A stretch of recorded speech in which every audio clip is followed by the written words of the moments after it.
हरे कृष्णा। सभी भक्तों का स्वागत है इस होली नेम सप्ताह में, जहाँ पर हम 7 दिन लगातार हरि नाम के विषय में चिंतन करते हैं, गायन करते हैं, उसकी महिमा जानने की कोशिश करते हैं।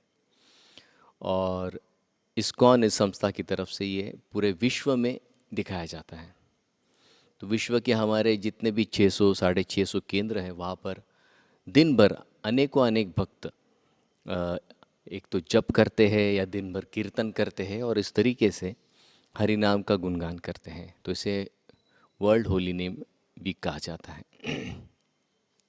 और इसी से जोड़कर आज भारत में एक बहुत बड़ा उत्सव है जो हम मना रहे हैं आज से 10 दिन के लिए, वो है श्री गणेश चतुर्थी। तो मैं सोच रहा था कि कुछ कनेक्शन है इसके विषय में शास्त्र में, कि जहाँ पर गणेश जी और हरिनाम के विषय में कुछ जानकारी हमें प्राप्त हो सके। तो ऐसी कुछ कथाएं मुझे प्राप्त हुई, तो वही मैं आपके साथ शेयर करना चाहूँगा।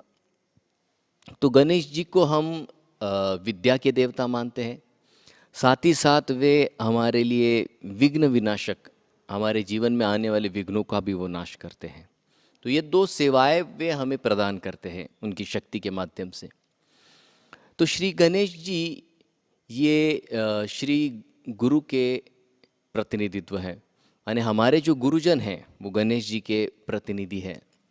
तो एक बार ये पौराणिक कथा है, एक बार एक विद्यार्थी गुरुकुल में पढ़ता है। तो उस दिन किसी कारणवश वो विद्यार्थी थोड़ा लेट पहुंचता है और तब तक गुरुजी जो है वे अपने काम के लिए चले जाते हैं। तो उन्होंने उन्हें कुछ पाठ्यक्रम दिया होता है, पाठ्यक्रम माने होमवर्क। तो होमवर्क चेक कराने के लिए वो गुरु के पास जाता है और गुरुजी से कहता है कि मैं होमवर्क करके आया हूँ, मुझे आपको दिखाना है। तो गुरुजी कहते हैं कि मैं तो अभी व्यस्त हूँ, तो मैं तो चेक नहीं कर पाऊँगा आपका ये होमवर्क। तो वो कहते हैं फिर मैं कैसे इसको चेक कराऊँ। तो गुरुजी कहते हैं कि बाहर, हमारे गुरुकुल के बाहर एक बरगद का पेड़ है, तो आप उस बरगद के पेड़ के पास जाइए और आपने जो कुछ पढ़ा है वो वहाँ पर जाकर रिपीट कीजिए। अब ये विद्यार्थी पूछता है कि ठीक है मैं तो कर दूंगा, लेकिन अगर मुझसे कोई गलती हो जाए तो कैसे पता चलेगा। तो उसके गुरुजी कहते हैं कि जैसे ही तुम कुछ गलती करोगे तो उस पेड़ का एक पत्ता नीचे गिर जाएगा, तो तुम समझ लेना तुमसे एक गलती हुई है। जितने पत्ते गिरेंगे उतनी गलतियां हुई। वो कहता है ठीक है। तो वो जाता है बरगद के पेड़ के सामने और जो भी उसने कुछ पढ़ाई की है वो उसे रिपीट करता है। और जैसे ही वो रिपीट करना शुरू करता है उस पेड़ के सारे पत्ते नीचे गिर जाते हैं। तो उसे लगता है कि अभी तो मैंने शुरू किया और ये सारे पत्ते गिर गए, मतलब इतनी ऐसी बड़ी क्या गलती हो गई मुझसे। तो तुरंत भाग कर जाता है और गुरुजी के पास जाकर उनको पूछता है कि जैसे मैंने शुरू किया ऐसा हो गया कि सारे पत्ते गिर गए। तो उनके गुरुजी कुछ समय सोचते हैं और पूछते हैं कि तुमने जब ये पाठ्यक्रम शुरू किया बताने के लिए तो कैसे शुरू किया। तो उन्होंने कहा मैं तो गणेश जी का चिंतन करके शुरू किया।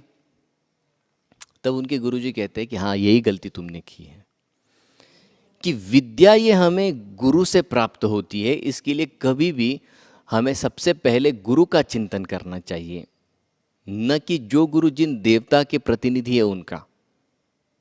तो हमें यहाँ पर ये सीख मिलती है कि जब तक हम हमारे आध्यात्मिक जीवन में किसी भी कार्य को अगर हमें सफल करना है तो हमें सबसे पहले हमारे गुरुजनों का आशीर्वाद प्राप्त होना चाहिए। तभी तो गीता में हम देखते हैं अर्जुन कहते हैं शिष्यस्ते हम शादी माम त्वाम प्रपन्न, मैं आपका भी शिष्य बन चुका हूँ। शिष्य माने जो शिष्य, शिष्य जो ये जो धातु है इसे शिस्त, मराठी में कहते हैं शिस्त लावने। तो जो विद्यार्थी अपने जीवन में डिसिप्लिन का पालन करना चाहता है या डिसिप्लिन का पालन करने के लिए तैयार होता है, उसी को शिष्य कहा जाता है। तो गुरु की ये आवश्यकता है। तो हमारे गुरु जो है गणेश जी के प्रतिनिधि हैं, और गणेश जी किसके प्रतिनिधि हैं? भगवान कृष्ण के प्रतिनिधि हैं। तो ये हमारा जो वर्ल्ड होली नेम डे है, यहाँ पर हम हरिनाम का महत्व बताते हैं। तो हमारे सामने अब ये प्रश्न उठता होगा कि अभी 10 दिन हम गणेश जी की इतनी आरती करेंगे, पूजा करेंगे, और गणेश जी तो वो देवता है जिनको सारी पूजाओं का सबसे पहले मान मिलता है। तो क्या गणेश जी भी खुद हरि नाम का जप करते हैं? तो आइए कथा सुनते हैं, जिससे हमें पता चलेगा कि हाँ, निश्चित रूप से गणेश जी और हरिनाम बहुत ही अच्छी तरीके से जुड़े हुए हैं, बहुत क्लोजली ये रिलेटेड है दोनों। तो एक बार की ये बात है कि जब ये घोषणा हुई देवताओं में कि जो कोई देवता पृथ्वी की 3 बार प्रदक्षिणा करेगा, पृथ्वी माने ये जो हमारा जिसको हम यूनिवर्स कहते हैं, उसकी 3 बार परिक्रमा करेगा, तो उसे सारी पूजाओं का अग्र मान मिलेगा। मतलब सबसे पहले उसकी पूजा होगी, उसके पश्चात बाकी अन्य देवताओं की पूजा होगी, ये मान उसे प्राप्त होगा। तो जितने सारे 33 कोटि देवता थे वो कहे कि अरे नहीं यार, ये तो बहुत बड़ा प्राइज है, तो सारी पूजाओं का मान सबसे पहले हमें मिलेगा। तो सारे लोगों ने वो जहाँ पर रेस होने वाली थी, स्टार्टिंग लाइन, वहाँ पर सारे खड़े हो गए, 33 कोटि के देवता सारे खड़े हो गए। अब गणेश जी को भी लगा कि यार शायद हमें भी पार्टिसिपेट करना चाहिए इस रेस में।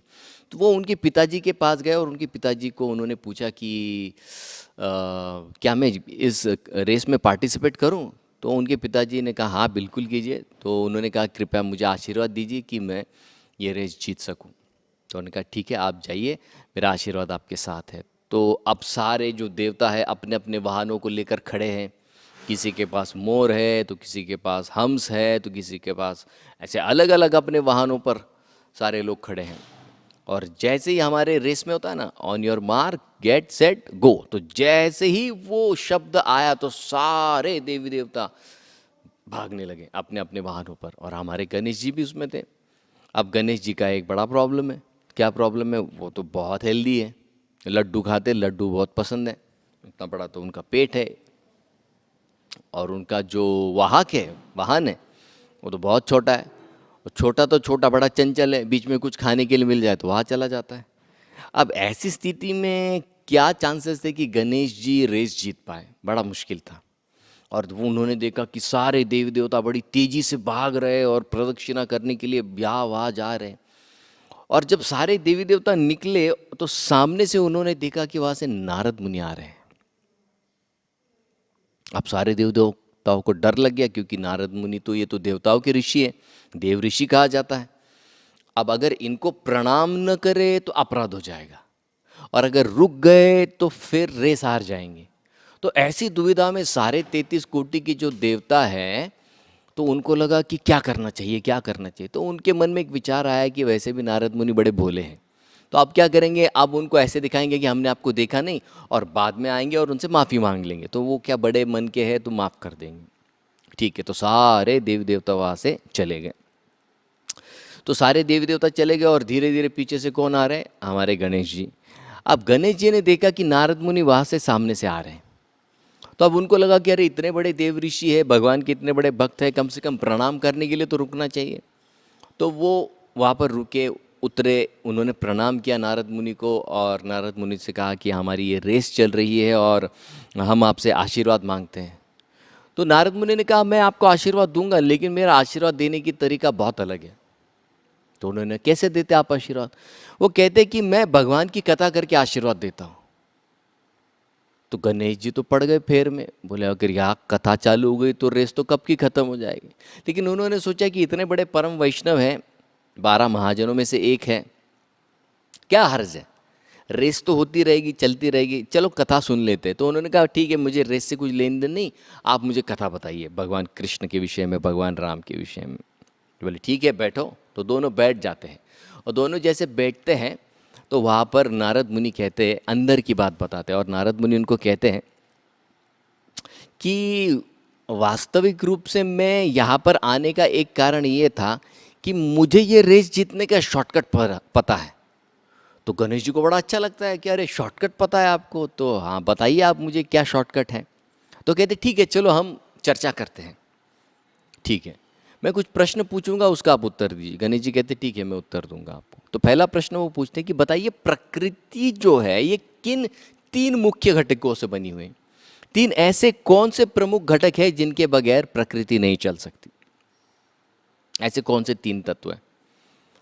तो गणेश जी सोचते, बोले हाँ 3 तत्व तो है निश्चित रूप से जिससे ये प्रकृति चलती है। बोले कौन से बताइए। तो कहते हैं अग्नि, सूर्य और चंद्र। बोले बहुत सही, ये 3 अगर नहीं है तो सृष्टि नहीं चल सकती। तो अब इन्होंने कहा कि ये तीनों के सबसे प्रमुख नाम आप बताइए। अग्नि का सबसे प्रमुख नाम, अग्नि को बहुत सारे नाम से जाना जाता है शास्त्रों में, तो वो कहते कि इसका प्रमुख नाम बताइए। तो वो कहते इसका, अग्नि का सबसे प्रमुख नाम है कृषाणु।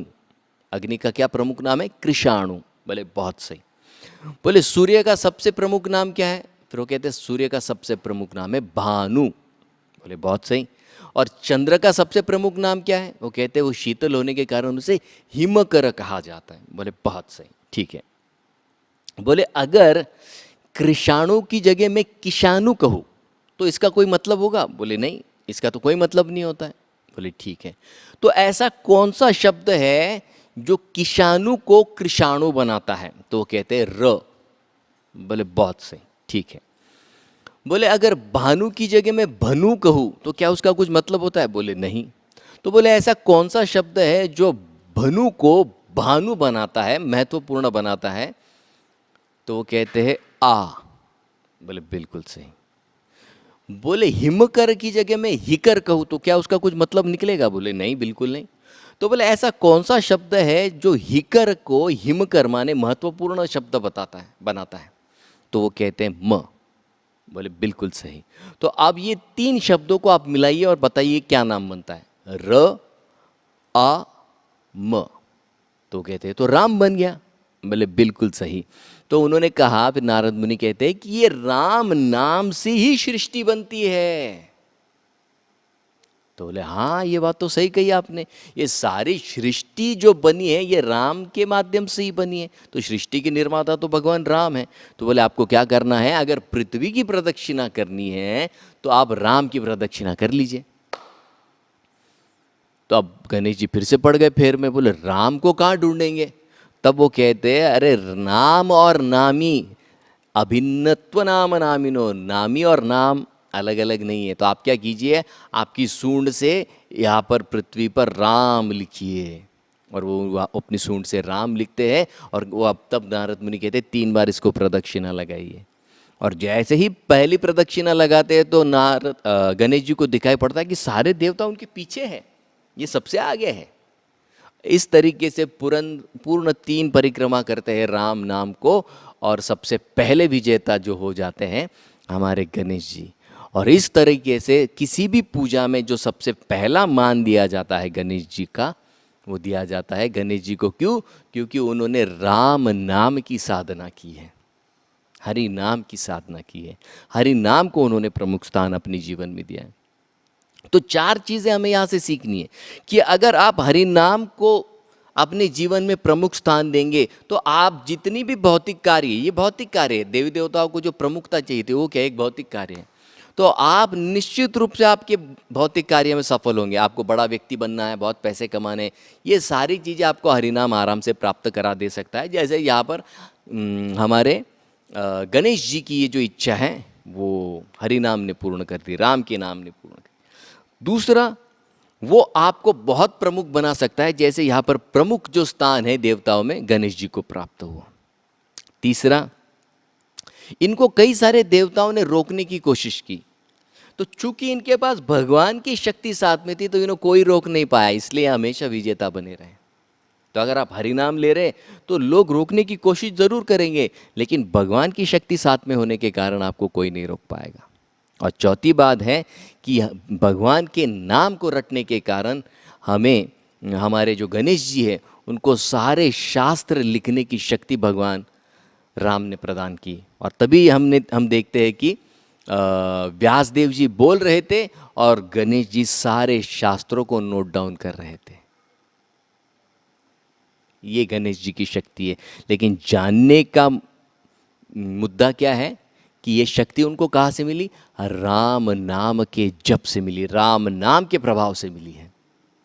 तो अगर हम वाकई में गणेश जी की इन 10 दिन में आराधना करना चाहते हैं, पूजा करना चाहते हैं, तो 2 सबसे आसान तरीके हैं गणेश जी को प्रसन्न करने के लिए। एक तो जैसे उन्होंने हरिनाम लिया उस तरीके से हम लोगों को सबको रोज हरिनाम लेना है।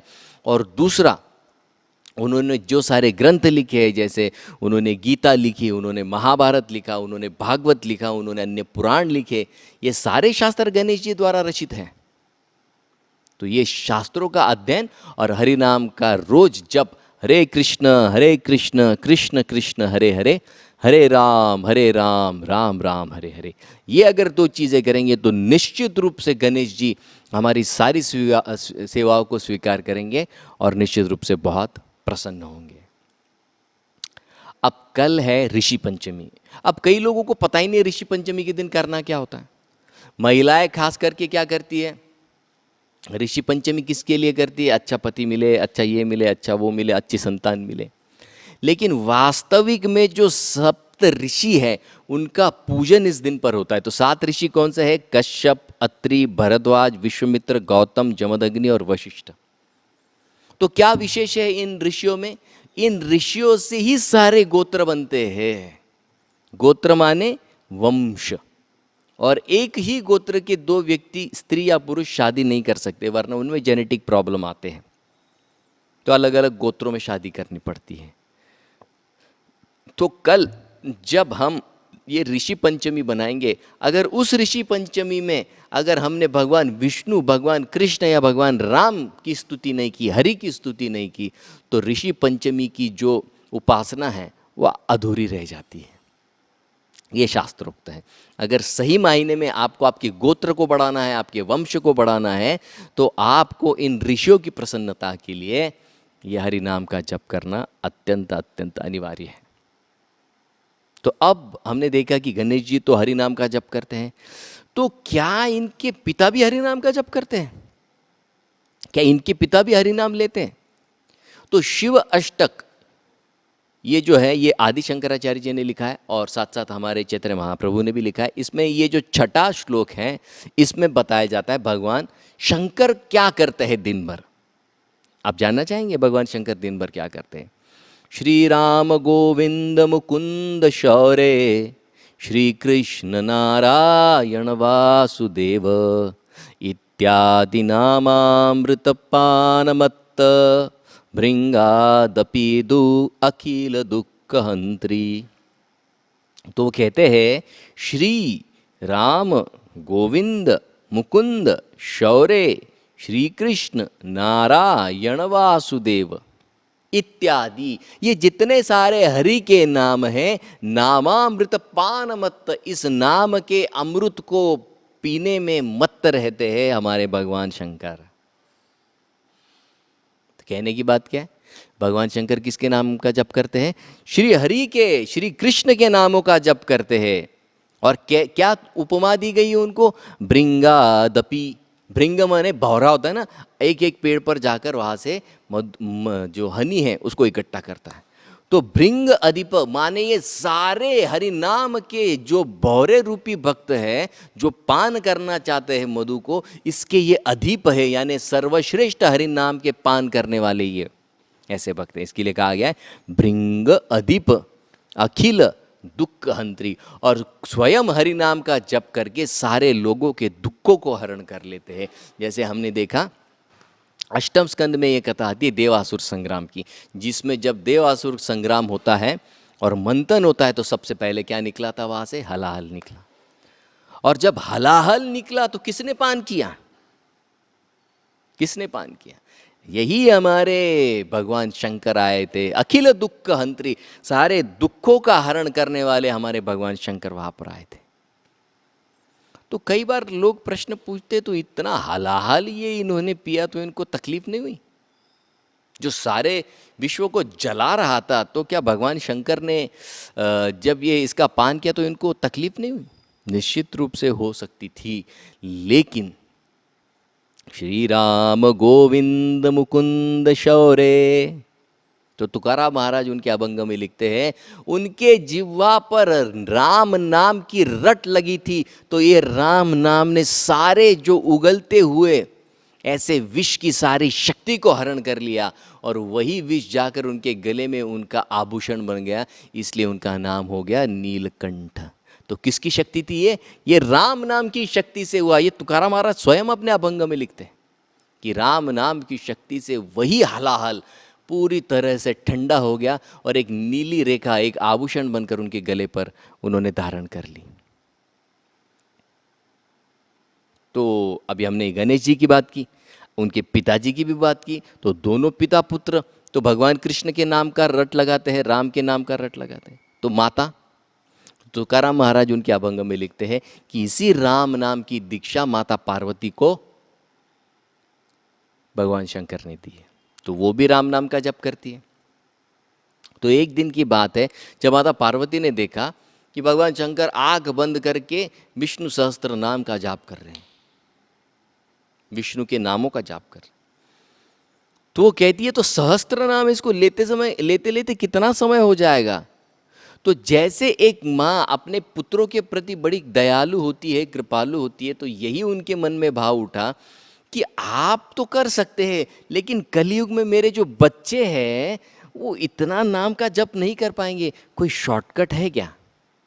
देखिए कितना प्रेम करती है माता दुर्गा हमसे।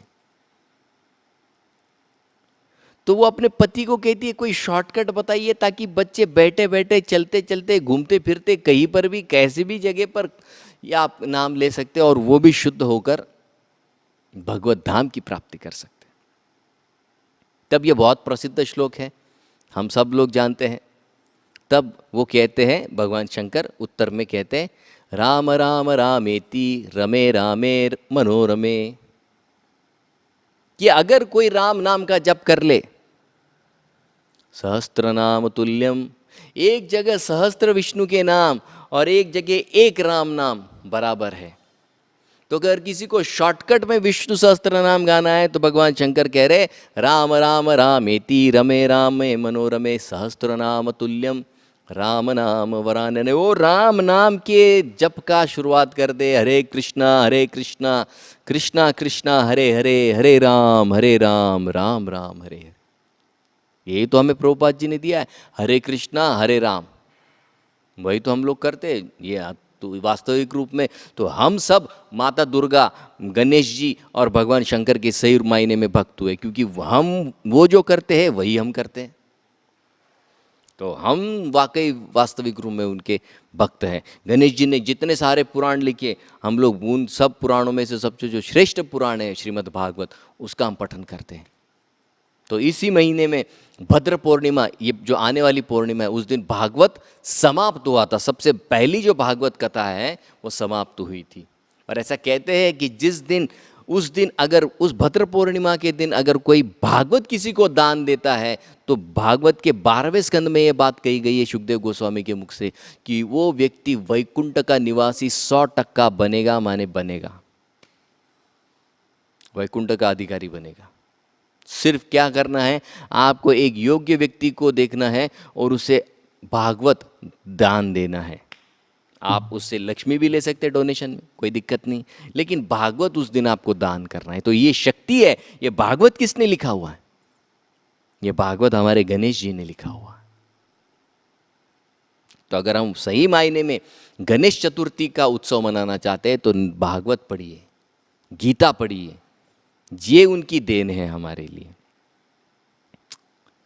तो ये जो हरिनाम है हमें क्यों लेना चाहिए? क्योंकि हरिनाम हमें सारे संकटों से बचाता है, सारे संकटों से। कोई हमें हाथ नहीं लगा सकता। अगर हम हरि के नामों का जप कर रहे हैं तो भगवान भी हमें हाथ नहीं लगा सकते। रामायण की एक कथा आती है, जब भगवान राम की सेना ने रावण की सेना में बहुत उथल पुथल मचा दिया तो रावण बड़ा चिंतित हो गया। तो उसने अपने एक स्पाई को भेजा। ये स्पाई क्या करता है, शत्रु के कैंप में जाकर वहां की वार्ता जानकर लेकर आता है। तो उसने देखा कि पूरे राम की सेना में जो भी वानर है सब जगह पर राम राम, किसी को बुलाना है तो राम राम राम राम राम राम, बस राम के नाम का रट, सब लोग राम के नाम का, और सब लोग राम के नाम को बड़ा आदर करते थे। तो ये जो शत्रु पक्ष का, रावण के पक्ष का जो स्पाय था, ये समझ गया कि राम नाम की शक्ति से ये सब हो रहा है। तो उसने क्या किया, अपने सारे शरीर पर राम राम राम राम, सर से लेकर पैर तक राम, पूरे शरीर पर राम लिख लिया। और दूसरे दिन जब युद्ध हुआ तो ये राम की सेना में घुस गया और जोर से चिल्लाता था जय श्री राम। तो सामने वाला जो भगवान रामचंद्र का सैनिक था डर जाता था, और ये तो राम का भक्त लग रहा है और पूरे शरीर पर राम राम लिखा, तो चाकू कहाँ मारे इसको। तो वो सोचता था या चाकू लगाओ तो राम लिखा है, या चाकू लगाओ तो राम लिखा है, मारू तो कहाँ मारू, और ऊपर से ये राम श्री राम कह रहा है, तो करे तो क्या करे। तो उसके बीच में वो सोच में जब पड़ जाता तो उतने में ये भाला मार देता, तो मर जाता था। तो ऐसे बहुत सारे सैनिकों को मारने लगा, राम का नाम लेता था, जय श्री राम मारो, क्योंकि सामने वाला मारता ही नहीं था, क्योंकि ये राम का नाम ले रहा है। और साथ ही साथ क्या हो रहा है, सारे शरीर पर मारेंगे तो कहाँ मारेंगे, राम के नाम को लग जाएगा, तो इस डर के कारण तो कोई मार नहीं रहा है उसको। अब करे तो क्या करे, सारे लोग फेर में पड़ गए। तो ये तो गए सारे लोग रामचंद्र जी के पास, तो रामचंद्र जी बोले मैं देखता हूँ। तो रामचंद्र जी ने लगाया बाण। अब बाण लगाया तो जगह जगह देखा तो राम राम राम राम, अरे कई ऐसी जगह छोड़ो जहाँ राम नहीं है तो मारू से वहाँ पर, एक जगह नहीं। तो भगवान भी बोले अरे जिसने मेरे नाम का शरण लिया उसे मैं कैसे मार सकता हूँ। फिर ऐसे समय में उन्होंने क्या किया, उनके जो नए मंत्री थे विभीषण, उनको बुलाया, बोले भैया क्या करना है तुम बताओ, ये तुम्हारा आदमी था पहले, ये रावण का आदमी, करे तो क्या करे। तब विभीषण जी बहुत समझदार होते हैं। विभीषण जी कहते हैं प्रभु दो जगह पर इसने राम का आपका नाम नहीं लिखा है, एक है उसकी जिह्वा और एक है उसका हृदय, तो आप उसके मुंह में इस तरीके से बाण चलाए कि सीधा उसके हृदय में जाके धस जाए। तो भगवान एक बाण लेते मुख में छोड़ते, मुख से बाण सीधा हृदय में जाता है, वही जाकर वो व्यक्ति ढेर हो जाता है। तो राम नाम हरि नाम की इतनी शक्ति है कि भगवान भी आपको छू नहीं पाएंगे, ये हरि नाम की शक्ति है। अगर भगवान अगर छू नहीं पाएंगे और प्रेम से अगर हम हरि नाम लेंगे, ये व्यक्ति तो बिना प्रेम का लेता था फिर भी भगवान डरते थे, अगर प्रेम से अगर हम हरि नाम लेंगे, हरि नाम जपेंगे, तो भगवान कितने प्रेम से हमारे साथ आदान प्रदान करेंगे। तो ये है हरि नाम की महिमा। कई लोग पूछते कि भाई ठीक है और क्या फ़ायदा है हरि नाम लेने से, तो कई बार लोग कहते हैं ये आप क्या माला लेके यहाँ वहाँ घूमते रहते हैं, बाकी भी तो बहुत सारी चीज़ें, शास्त्र अध्ययन है, दान करना है, उपवास करना है, तप करना है, यज्ञ करना है, और कई सारी चीज़ें हैं, ये सारी चीज़ों का कोई महत्व नहीं है। तो स्कंद पुराण में ये एक श्लोक आता है, प्रभुपाद जी से चैतन्य चरितामृत में कोट करते हैं, गोकोटिदानं ग्रहणे खगस्य प्रयाग गंगोदक कल्पवासम यज्ञायुतं मेरुस्वर्णदानं गोविंद गीतेन समम सतैष। बहुत सुंदर श्लोक में यहाँ पर बताते हैं कि गोकोटि दानम, आपने कोटि गायों का दान कर दिया, ग्रहणे खगस्य, और कब किया, ग्रहण के दिन किया, उसकी बड़ी महिमा है शास्त्र में। प्रयाग गंगोदक कल्पवासम, एक कल्प तक आपने प्रयाग और गंगा जी में स्नान किया। यज्ञायुतम मेरु स्वर्ण दानम, और यज्ञ करके दान में आपने मेरु पर्वत जितना सोने का दान किया। सोने का दान सबसे श्रेष्ठ माना गया है सारे दानों में, महाभारत में आता है। लेकिन ये सारी चीजें एक जगह रख दीजिए, गोविंद गीते, और एक जगह दूसरी जगह क्या लिखिए, गोविंद का एक नाम, गोविंद गीते न समम शतैष। तो एक जगह पर सारी दुनिया की सारी जितनी उपासनाएं हैं, साधनाएं हैं, एक जगह एक परडे में डाल दीजिए, और श्री गोविंद का नाम एक परडे में डाल दीजिए, तो वो कहते हैं न समम शतैष, 1/10,000 पार्ट के बराबर भी नहीं होगा गोविंद का एक नाम और ये बाकी की सारी क्रिया है। तो अब आप तय कीजिए आपको करना क्या है, श्री गोविंद का नाम लेना है या ये सारी चीज़ों में जहाँ पर आज सारी मिलावट होती है, घी में मिलावट है, दूध में मिलावट है, पानी में मिलावट है, चावल में मिलावट है, किससे उपासना करेंगे आप। तो सबसे आसान तरीका क्या है, सारी विधियों का फल अगर प्राप्त करना है तो गोविंद गीते न समम शतैष, गोविंद का नाम लीजिए, कृष्ण का नाम लीजिए, राम का नाम लीजिए, सारे फल की प्राप्ति आपको बैठे घर बैठे हो जाएंगी, होम डिलीवरी हो जाएगी आपके लिए। तो इतना ही नहीं, ये जो हरिनाम है ये जीवन तक को बचा सकता है। हम जानते हैं कि ज्ञानेश्वर महाराज जी की बहन थी मुक्ताई, छोटी थी एक बार, तो उन्होंने ये उस समय के बहुत बड़े एक ऋषि थे चांगदेव महाराज, इनके विषय में सुना था। कहा जाता है कि उनका 1200 साल उनकी उम्र थी, बड़े योगी थे और बड़ी बड़ी सिद्धियां उनके पास थी। तो एक बार गांव में एक व्यक्ति मर गया, तो किसी ने कहा कि आप चांगदेव महाराज के पास इनको लेकर जाइए। तो वो बोले चांगदेव महाराज क्या करेंगे? बोले चांगदेव महाराज के पास बहुत शक्तियाँ हैं, तो उसको जीवित कर देंगे। तो सब लोग लेके गए जहाँ पर चांगदेव महाराज। तो ये बात मुक्ताई को पता चल गई। तो मुक्ताई ने सोचा कि चलो देखते क्या करता है ये व्यक्ति। तो वो गई जहाँ पर उस व्यक्ति का शव रखा था, और अंदर चांगदेव महाराज उनके तंबू में थे। तो आने वाले थे कुछ समय में, तब तक सारे लोग रो रहे थे। तो मुक्ताई ने पूछा क्यों रो रहे हैं आप लोग? तो सारे लोग बोले ये मर गया है, चांगदेव महाराज के पास बहुत शक्ति है, उसको जीवित कर देंगे। तो बोले इसमें क्या बड़ी बात है, मैं भी जीवित कर सकती हूँ। तो सारे लोग हंसने लगे, तू जितनी छोटी सी बच्ची है तू क्या कर पाएगी जीवित, ये तो मर चुका है। बोले आप देखिए।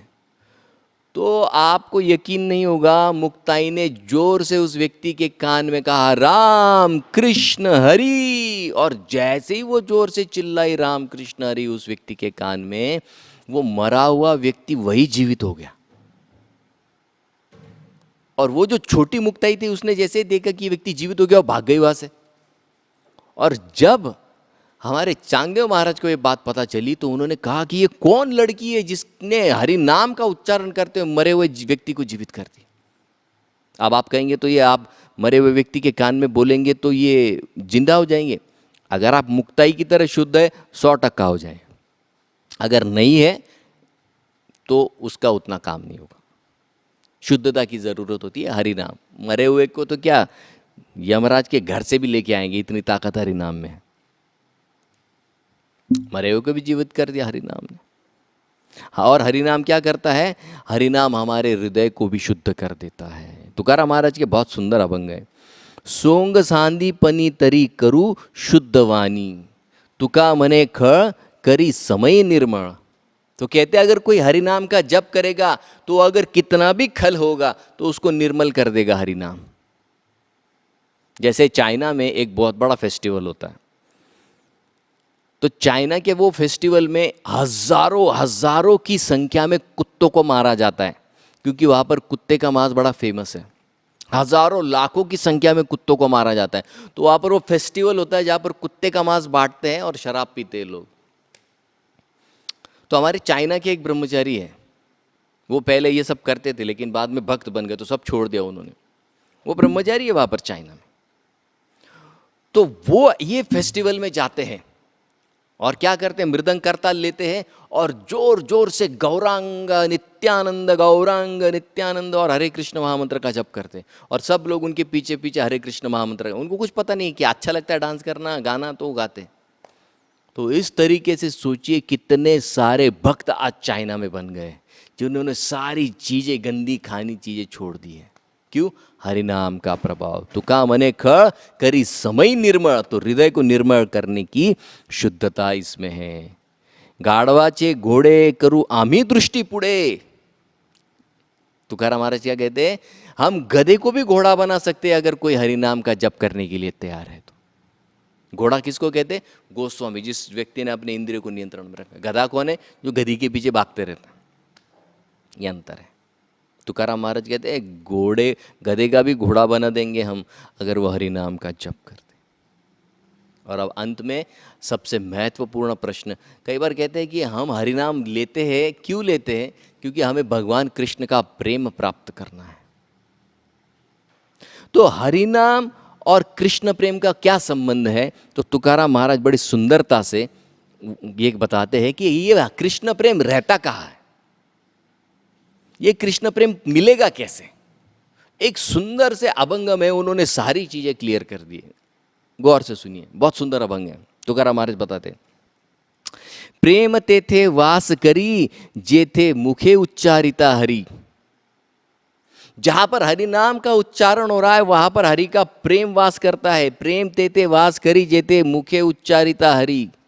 हरि के नाम का जहाँ उच्चारण होता है ना, वहां प्रेम, कृष्ण प्रेम वास करता है। प्रेम यावे तया गावा शोधती तया वैष्णवा।